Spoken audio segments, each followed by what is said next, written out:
So hi friends, welcome back. ఈ lesson అనేది బేసిక్గా లిస్ట్ ఐటమ్స్. ఇది ఎందుకు యూజ్ చేస్తారు అన్నప్పుడు ఈ పక్కన ఐకాన్ మీద చూస్తే ప్రాబబ్లీ మీకు కొంచెము సింపుల్ ఐడియా రావచ్చు.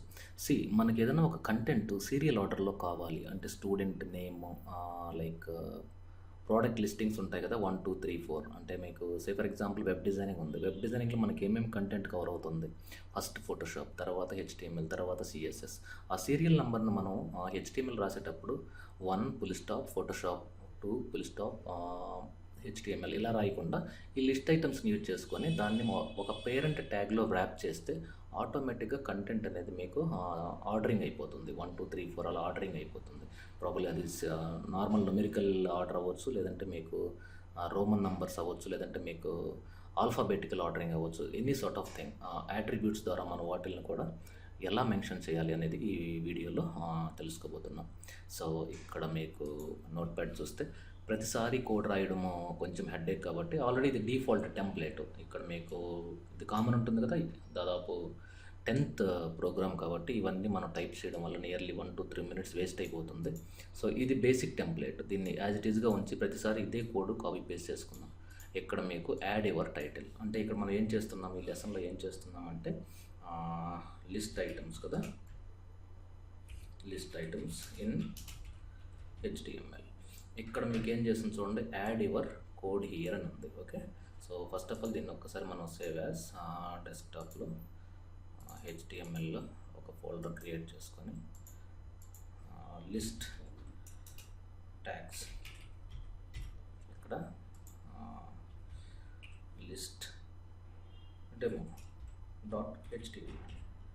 Fine, okay fine. ఇక్కడ చూడండి మీకు యాడ్ యువర్ కోడ్ హియర్ అని ఉంది. ఓకే, ఇక్కడ నేను ఏం చేస్తున్నానంటే ఫర్ ఎగ్జాంపుల్ నాకు డిప్లొమా ఇన్ వెబ్ డిజైనింగ్, దీన్ని నేను H3లో ర్యాప్ చేస్తున్నాను. ఓకే, హెచ్3లో ర్యాప్ చేశాను. Okay fine. ఇక్కడ చూడండి ఫాంట్ ఫేస్ కన్సోలాస్, కలర్ వచ్చి ఎనీథింగ్ 333. ఈ కన్సోలాసే ఎందుకు వాడుతున్నాను అంటే ఇక్కడ మీకు ఈ సెట్టింగ్స్లో ఈ స్టైల్ కాన్ఫిగరేషన్లో ప్రజెంట్ ఈ కన్సోలాస్ అనేది నా మౌస్ పాయింటర్ చూసారంటే ఫాంట్ నేమో కన్సోలాస్ ఫాంటే వాడుతున్నారు ఇక్కడ. Okay fine. ఇక్కడ మీకు అంటే యాజ్ ఇట్ ఈస్గా ఇదే ఫాంట్ అనమాట. ఓకే, ఇది చూడడానికి చాలా బాగుందని చెప్పి నేను ఇదే ఫాంట్ని హెచ్టిఎంఎల్లో వాడుతున్నాను. So file save. ఇప్పుడు దీన్ని ఒకసారి మనం హెచ్టిఎంఎల్ అంటే బ్రౌజర్లో రన్ చేస్తే మీకు ఎలా ఉంటుందో చూడండి. అంటే బ్యాక్గ్రౌండ్ కలర్ కూడా మనం ఇక్కడ ఇచ్చున్నాం యాక్చువల్గా. ఇది చూడండి, బ్యాక్గ్రౌండ్ కలర్ టెక్స్ట్ కలర్ అయితే ఇది ఇచ్చాము. ఫాంట్ ఫేస్ ఇది ఇంకా అవసరం లేదు కదా, ఇక్కడ ఇచ్చినప్పుడు బ్యాక్గ్రౌండ్ కలర్ తీసేసుకొని ఫైల్ సేవ్, ఇక్కడ రైట్ క్లిక్, రీఫ్రెష్ ఆర్ ఇక్కడ రీఫ్రెష్. ఫైన్. ఇది డిప్లొమా ఇన్ వెబ్ డిజైనింగ్. మరి డిప్లొమా ఇన్ వెబ్ డిజైనింగ్లో ఏమేమి టాపిక్స్ కవర్ అవుతాయి అంటే ఫర్ ఎగ్జాంపుల్ ఈ H4లో కంటెంట్ ఫర్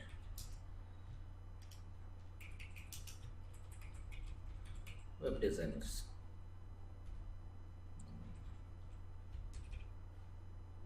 H4.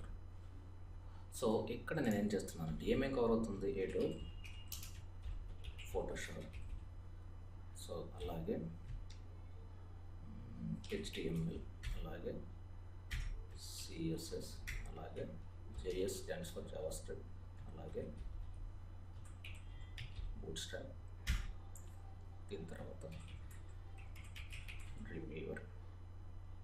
ఇది more than enough. Okay for time being. ఇప్పుడు నేను దీన్ని ఒకసారి సేవ్ చేసినప్పుడు ఇక్కడ నేను రీఫ్రెష్ చేస్తే ఇది చూడండి ఎలా వచ్చింది, అన్నీ ఒక సింగిల్ లైన్లో వచ్చింది. ఓకే, సో నాకు ఇక్కడ ఏం చేస్తున్నానంటే మీరు బ్రేక్ ట్యాగ్ వాడకుండా డైరెక్ట్గా ఇక్కడ మీరు ఎల్ఐ అంటే ఆటోమేటిక్గా బ్రేక్ అయిపోతుంది. ఓకే ఎల్ఐ, సో కంపల్సరీ మీరు ఎల్ఐని క్లోజ్ చేయాలి. ఎల్ఐ అంటే లిస్ట్ ఐటమ్ అని అర్థం. సో ఇది నేను ఓన్లీ ఫోటోషాప్ మాత్రమే పెట్టాను. ఇప్పుడు రిజల్ట్ చూడండి మీకు ఏమవుతుందో. ఫోటోషాప్ అనేదానికి ఆటోమేటిక్గా మీకు బుల్లెట్ యాడ్ అయింది. సో మిగతా వాటికి కూడా మీకు బుల్లెట్స్ యాడ్ అవ్వాలి అన్నప్పుడు సేమ్ ప్రాసెస్లో ఎల్ఐ నేను కాపీ చేసేసుకొని అన్నిటిలో స్టార్టింగ్లో పేస్ట్ కంట్రోల్-C కంట్రోల్-V, పేస్ట్ అలాగే దీన్ని కూడా కాపీ చేసుకొని పేస్ట్ పేస్ట్. దీన్ని సేవ్ చేసి రీఫ్రెష్ చేయండి. ఇది బేసిక్గా ఓకే. ఇది వెబ్ డిజైనింగ్లో వస్తుంది. ఫర్ ఎగ్జాంపుల్ సేమ్ నేనేం చేస్తున్నాను అంటే ఇది మొత్తాన్ని యాజ్ ఇట్ ఈజ్గా కాపీ చేసుకొని ఇక్కడ గ్రాఫిక్ డిజైన్ కంటెంట్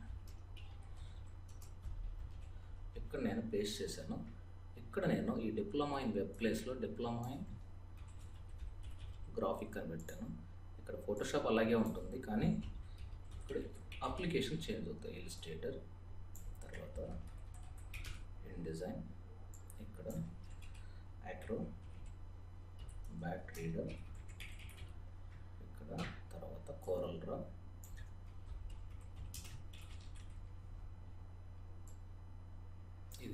ఇది నాకు మిగతా అవసరం లేదు. ఫైన్. ఇక్కడ నేను ఇవి లిస్ట్ ఐటమ్స్ యాక్చువల్గా. సో సేవ్, సో F5 ఇది.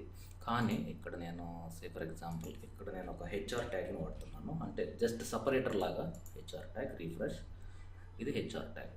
కానీ ఎప్పుడు కూడా మీరు లిస్ట్ ఐటమ్స్ని ఒక పేరెంట్ ట్యాగ్ లోపల ర్యాప్ చేయాలి. వాటిల్ని ఓఎల్ అంటారు. ఓఎల్ అంటే ఆర్డర్ లిస్ట్ అంటారు. ఈ ఓఎల్ నేను క్లోజ్ చేస్తున్నాను. ఇప్పుడు ఏమవుతుందో చూడండి. ఈ ఓఎల్ అనేది నేను దేనికి ఇచ్చాను?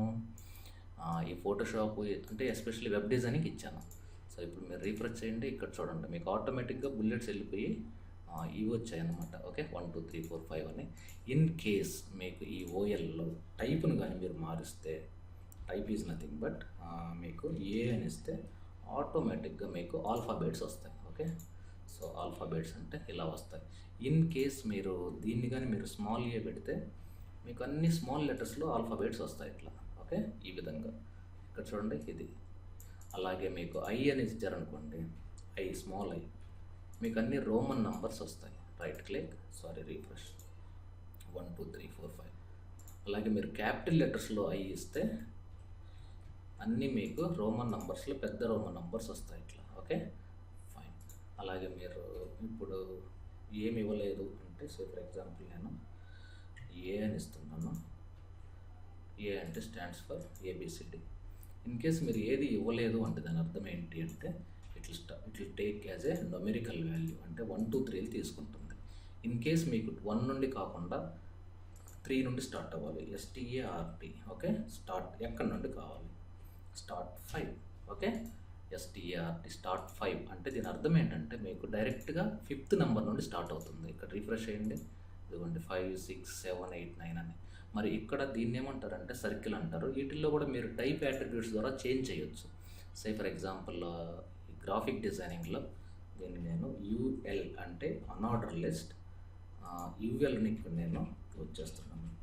ఓకే, ఈ ULలో కూడా మీకు టైప్ అనే యాట్రిబ్యూట్ వాడవచ్చు. టైప్, ఇక్కడ మీరు స్క్వేర్ అంటే తెలుసు కదా, SQUARE, స్క్వేర్, సర్కిల్ ఇలా. సో ఇప్పుడు నేను దీన్ని రీఫ్రెష్ చేయండి ఒకసారి. Square, somewhere, type, UL type. Okay, ఇక్కడ డబుల్ కోడ్స్ వచ్చినట్టున్నాయి. స్క్వేర్ తీసుకోవట్లేదు. ఇన్ కేస్ అది మీరు అక్కడ ట్రై చేయండి. So fine. ఇంకొక టైప్ కూడా ఉంది దీంట్లో. దీన్ని ఏమంటారంటే DL అంటే డెఫినేషన్ లిస్ట్ అంటారు యాక్చువల్గా.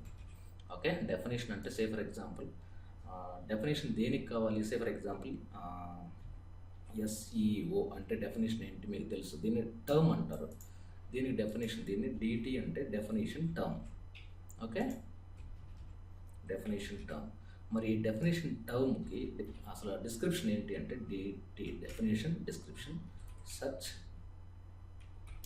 Engine optimisation. దీన్ని క్లోజ్ చేద్దాం అంటే ఏంటి? DT definition description. అలా ఎన్ని కావాలి? సో ఇవన్నీ డెఫినేషన్ లిస్ట్ అనేది బేసిక్గా ఒక ట్యాగ్ ఉండాలి. ఎన్ని వర్డ్స్ అయితే మీరు రాస్తారో ఫర్ ఎగ్జాంపుల్ ఇక్కడ నేను దీన్ని కాపీ చేసుకొని ఇక్కడ పేస్ట్. ఈసారి SEM అంటారు. ఇక్కడ సెర్చ్ ఇంజిన్ ఆప్టిమైజేషన్ ప్లేస్లో సెర్చ్ ఇంజిన్ మార్కెటింగ్. సో అలాగే మీకు CPM అంటారు, or SMM social media marketing అలా. Okay, fine. ఇక్కడ సోషల్ మీడియా మార్కెటింగ్.